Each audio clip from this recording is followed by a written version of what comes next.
अस्सलाम वालेकुम class. Chemistry का आपका आज का टॉपिक है the characteristics of organic compounds, page number 59।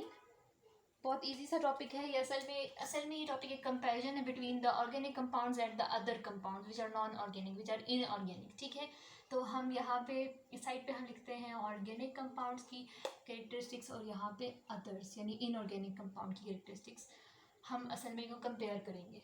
ठीक है, तो जनरल कैरेक्टरिस्टिक्स जो ऑर्गेनिक कंपाउंड की है वो नंबर 1 है द कॉम्पोजिशन। तो ऑर्गेनिक कंपाउंड्स में कौन कौन से टाइप के एलिमेंट्स प्रेजेंट होते हैं, तो हम अगर कॉम्पोजिशन देखें तो ऑर्गेनिक कंपाउंड्स में क्या होता है, हम क्या कहते हैं, these are the compound of carbon, hydrogen and oxygen, sulphur, nitrogen, phosphorus, halides etcetera.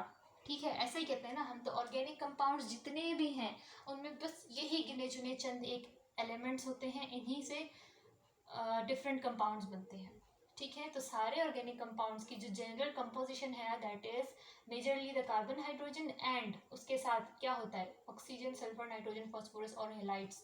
ठीक है, बस यही चंद एक एलिमेंट्स होते हैं जो मिलके सारे ऑर्गेनिक कंपाउंड्स को बनाते हैं। लेकिन ऑन द अदर हैंड जो ऑर्गेनिक कंपाउंड के अलावा के कंपाउंड्स हैं द इनऑर्गेनिक कंपाउंड्स, उसमें almost all elements of the periodic table, यानी इस दुनिया में जितने भी वो जो 118 एलिमेंट्स थे ना टोटल, जिसमें कार्बन भी एक था, ठीक है, उन सारे एलिमेंट्स से इनऑर्गेनिक कंपाउंड्स बन सकते हैं। ठीक है, ठीक, एक चीज हमने देख ली। नेक्स्ट पॉइंट 2, ऑर्गेनिक कंपाउंड्स हमें कहाँ मिलते हैं, द एग्जिस्टेंस।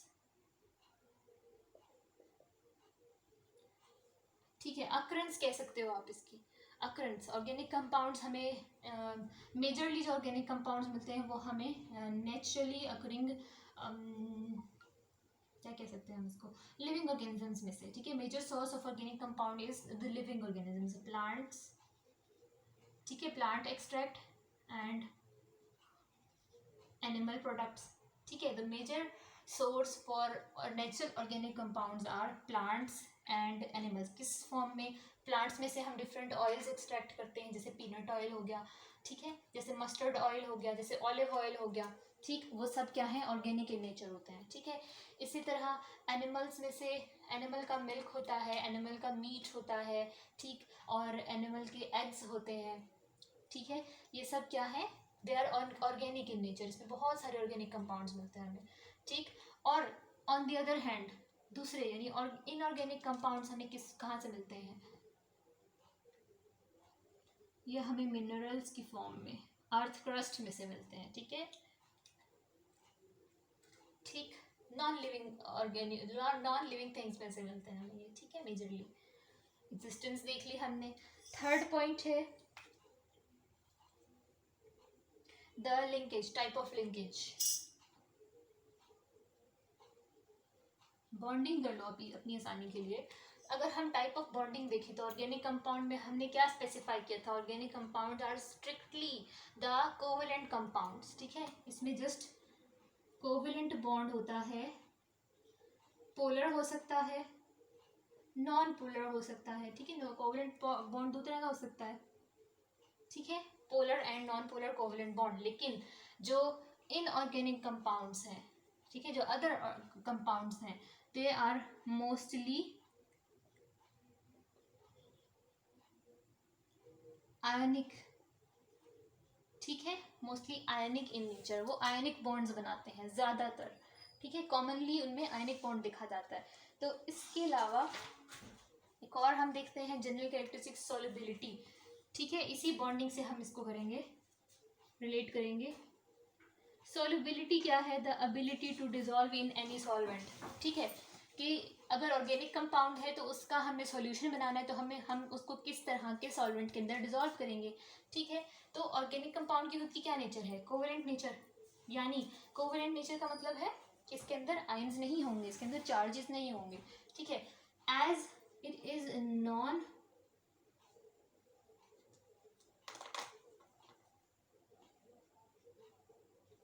क्योंकि इसके अंदर चार्जेस नहीं होते ना, ठीक है, it has no charges, no ions, ठीक है, पॉजिटिव नेगेटिव आयंस नहीं होते, तो मोस्टली दे आर सॉल्युबल इन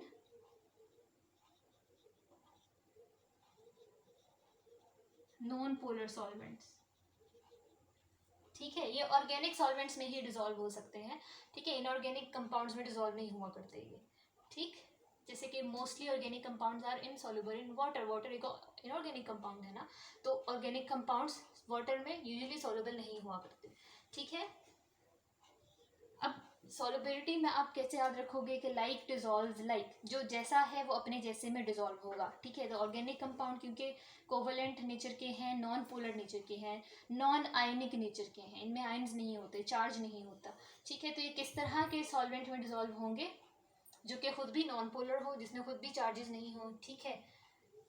तो other compounds as they are mostly they are ionic in nature, तो मतलब ये पोलर हो गए, तो डिजोल्व इन पोलर सॉल्वेंट्स, जैसे कि वाटर, ठीक है, जैसे कि वाटर है, वाटर के अंदर mostly inorganic compounds are soluble. Next हम देखते हैं द इलेक्ट्रिकल कंडक्टिविटी। जाहिर सी बात है जिसमें चार्जेस हैं, ठीक, वो ही कंडक्ट कर सकता है, जिसमें चार्जेस नहीं है वो इलेक्ट्रिसिटी को कंडक्ट नहीं कर सकता। तो चार्जेस किस में है, इनऑर्गेनिक कंपाउंड्स में। तो इलेक्ट्रिकल कंडक्टिविटी अगर हम देखें, they are non conductors because of the absence of charges. Conductance क्या होती है, इलेक्ट्रिक करंट का पास होना क्या होता है, किसी भी सब्सटेंस में से अगर आयंस पास हो रहे हैं ना, चार्ज मूव कर रहा है ना उसमें, तो movement of charge is called electric current, ठीक है, movement of charge is called electric current. वो चार्ज कोई भी हो सकता है, वो इलेक्ट्रॉन हो सकता है, वो पॉजिटिव आयन हो सकता है, वो नेगेटिव आयन हो सकता है, ठीक है। तो ऑर्गेनिक कंपाउंड में क्योंकि आयन्स ही नहीं होते, तो वो कंडक्ट क्या करेंगे, आयन्स प्रेजेंट ही नहीं है, तो उसमें से इलेक्ट्रिसिटी मूव नहीं कर सकती ना, ठीक है। तो नॉन कंडक्टर्स हैं ये। और क्योंकि इनऑर्गेनिक कंपाउंड्स में आयन्स होते हैं, तो usually they are the good conductor of electricity, ठीक है। कौन सा पॉइंट था, 5। नेक्स्ट पॉइंट हम देखते हैं मेल्टिंग पॉइंट्स। जनरल जो ट्रेंड है मेल्टिंग पॉइंट और बॉइलिंग पॉइंट का, क्योंकि हमने कहा कि inorganic compounds are ionic nature, तो ionic compounds are very strong, ठीक है, ionic solids are very strong, solids याद रखना आपने।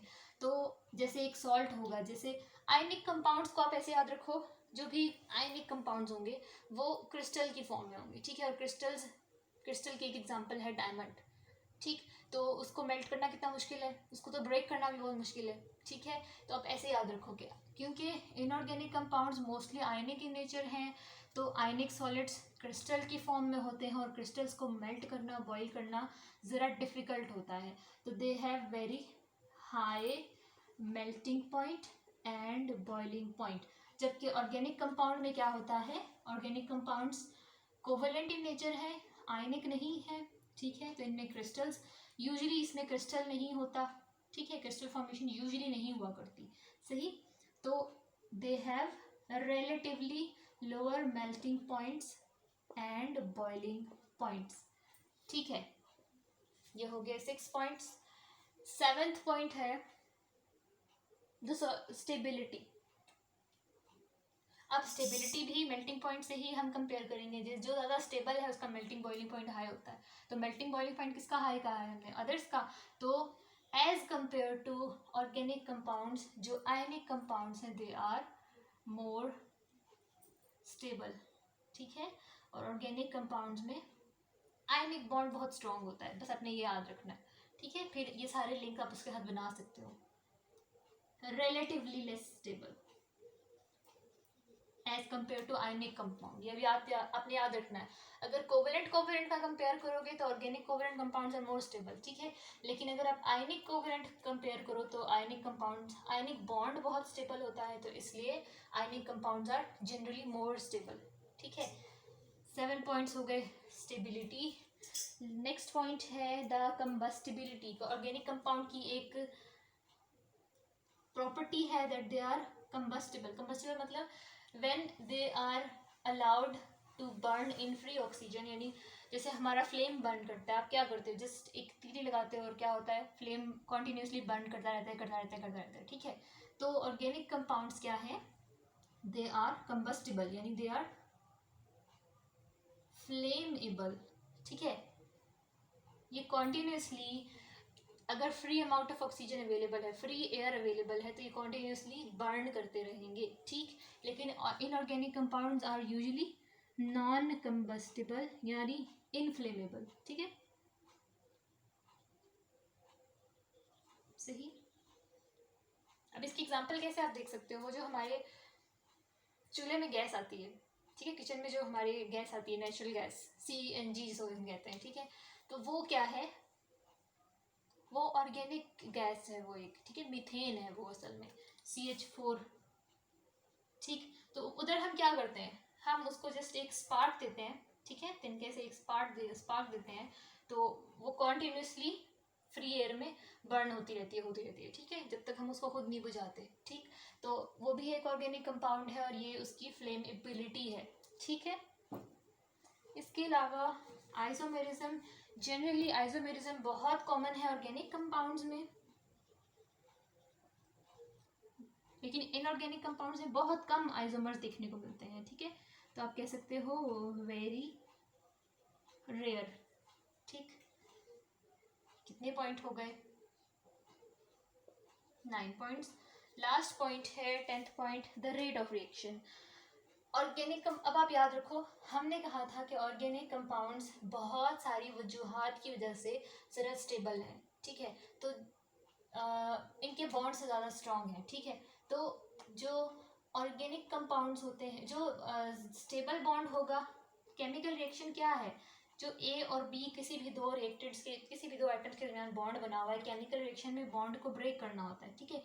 तो जो बहुत स्ट्रॉन्ग बॉन्ड्स हैं वो ज़रा स्लोली ब्रेक होंगे, ज़रा देर से ब्रेक होंगे, ठीक है, आहिस्ता आहिस्ता एनर्जी मिलेगी, तो एक बॉन्ड ब्रेक हुआ, फिर नेक्स्ट मॉलिक्यूल का ब्रेक हुआ, फिर नेक्स्ट का ब्रेक हुआ, ठीक है। तो आप याद रखो कि ऑर्गेनिक कंपाउंड के जो रिएक्शन रेट्स होते हैं वो ज़रा स्लो होता है,